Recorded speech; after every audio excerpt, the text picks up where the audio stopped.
In this video, we're going to look at the quadratic formula and the parts of the quadratic formula and how they're useful for graphing and for solving equations. So the quadratic formula is this classic piece of mathematics that is used all the time. Most people end up memorizing it one time or the other. There are all kinds of programs to get it into your calculator. There are all kinds of songs for learning it. It is just this classic piece of math. So the quadratic formula looks like this. X equals the opposite of b and plus or minus the square root of b squared minus 4 times a times c, and that whole thing is over 2 times a. One heck of a lot of variables in this formula.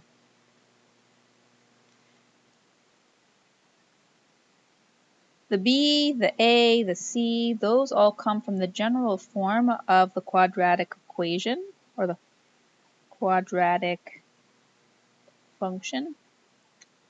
So they're all coming from this. Y equals a x squared plus bx plus c. So the a is the coefficient of the squared term. The b is the coefficient of the linear term, just the plain x term. And the c is the number that's all by itself, the constant term. An example would be y equals 2x squared plus 4x minus 1. The coefficient of the squared term is 2. The coefficient of the linear term is 4. And the constant term is negative 1. So a is 2, b is 4, and c is negative 1 in this specific example. How that would get plugged into the quadratic formula, or how those two are connected, is this. When you set y equal to 0, so if y were equal to 0, set y equal to 0, and then solve for x.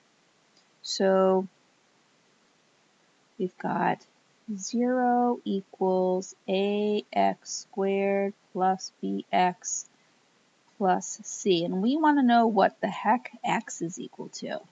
Right? We've got numbers for a and b and for c, but we don't know what x is. X plus c. We need to have some way of doing that, and that's what the formula does. It helps us figure out what the heck x is. In terms of graphing, if I graph the quadratic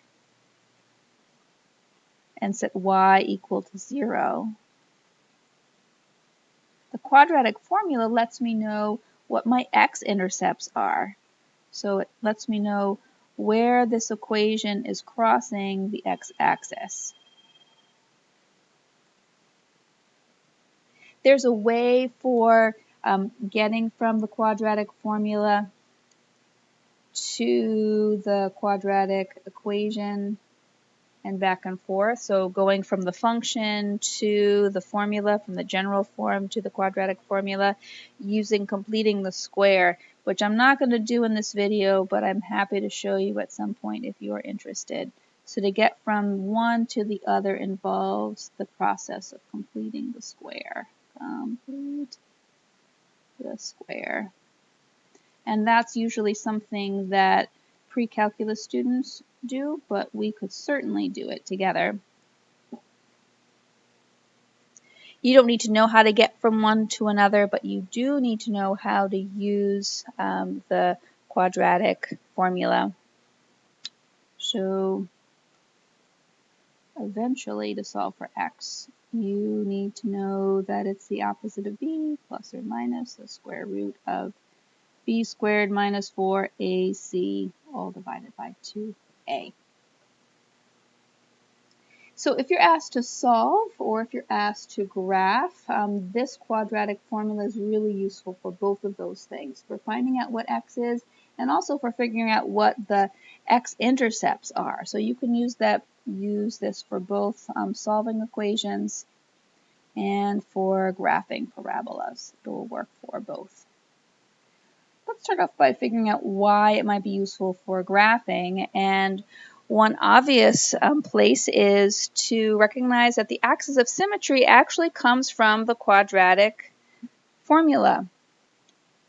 So I'm going to rewrite that quadratic formula one more time. X equals the opposite of b plus or minus the square root of b squared minus 4 times a times c all over 2 times a. If you take just this part right here, just that front part, you get the equation for the axis of symmetry. The equation for the axis of symmetry is x equals the opposite of b over 2a. And what that looks like on the graph of a parabola is the place where, oops, this is not going to be great. Let's see, let's try this here again. It's the place where a parabola is centered around. So I've just drawn in the axis of symmetry here. If this is -1, the axis of symmetry would be x equals -1. That'd be the equation of the axis of symmetry. So it's a line that you could fold a parabola up over, and both sides would match up equally. Let's do a quick example. Y equals 2x squared plus 4x minus 1. And I want to find the equation of the axis of symmetry. So I'm using the front part of the quadratic formula, the opposite of b over 2a part. A is 2 in this example, b is 4, and c is -1. And I'll just plug those values in. I really just need a and b. X equals the opposite of 4 over 2 times 2. -4 divided by +4 is -1, and there's the equation of the axis of symmetry. You may be wondering why there's this plus and minus. Like, what is up with that? What does that mean here? Like, why does this exist? It exists because there are a couple of things that could happen when you graph. And the couple of things that could happen are that you could have a graph that crosses an x-axis, the x-axis 2 times, right, like this. And it could be crossing that whether it's up or upside down. So it could look like this also. So if it's opening down, it still could be crossing the x-axis in 2 places. It could be floating either on the top or on the bottom, so it could look like this. Maybe it's floating up this way and doesn't touch the x-axis at all. Or it's floating down here and doesn't touch the x-axis at all because it's opening downward. Or it could be sitting perfectly placed on the x-axis and just touch the x-axis in one point.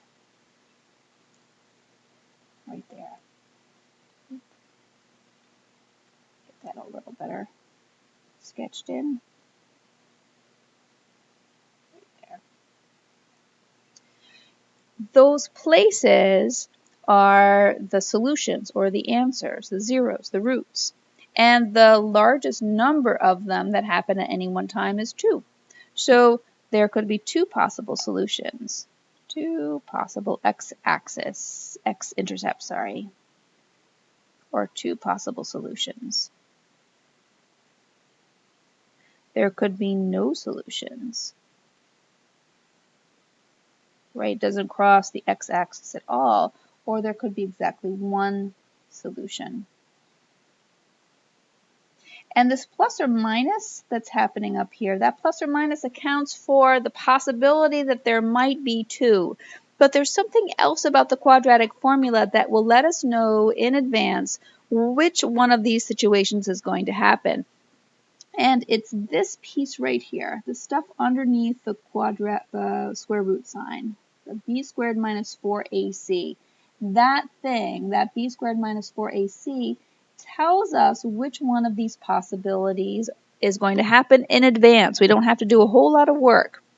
And that thing, the opposite, or the b squared minus 4ac, is called the discriminant. It's the part that shows up underneath the square root sign. If that b squared minus 4ac, if that discriminant is a positive value, so if b squared minus 4ac is bigger than 0, then there are going to be two possible solutions. If the discriminant b squared minus 4ac is negative, it's less than 0, there are going to be no solutions. Why? Well, if it's negative, like say I get a negative 5 under the square root sign, and I try to take the square root of it, what happens? I can't find the square root of a negative 5 because I don't have any way of finding that value. There are no solutions here. And the last possibility is if the discriminant, b squared minus 4ac, equals 0 exactly.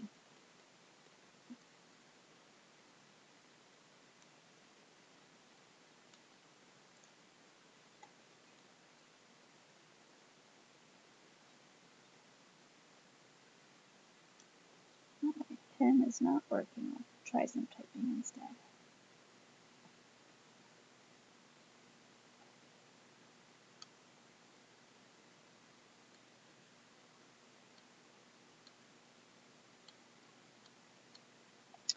So if b squared minus 4ac is exactly equal to 0, that means there's going to be exactly one solution. So before you do any work, just figuring out what the discriminant is going to tell you exactly what the number of solutions is going to be. In the next video, I will give you some examples of the discriminant, and also we'll do some solving to actually get what the x-intercepts are. So we're going to finish up using the formula with some specific examples.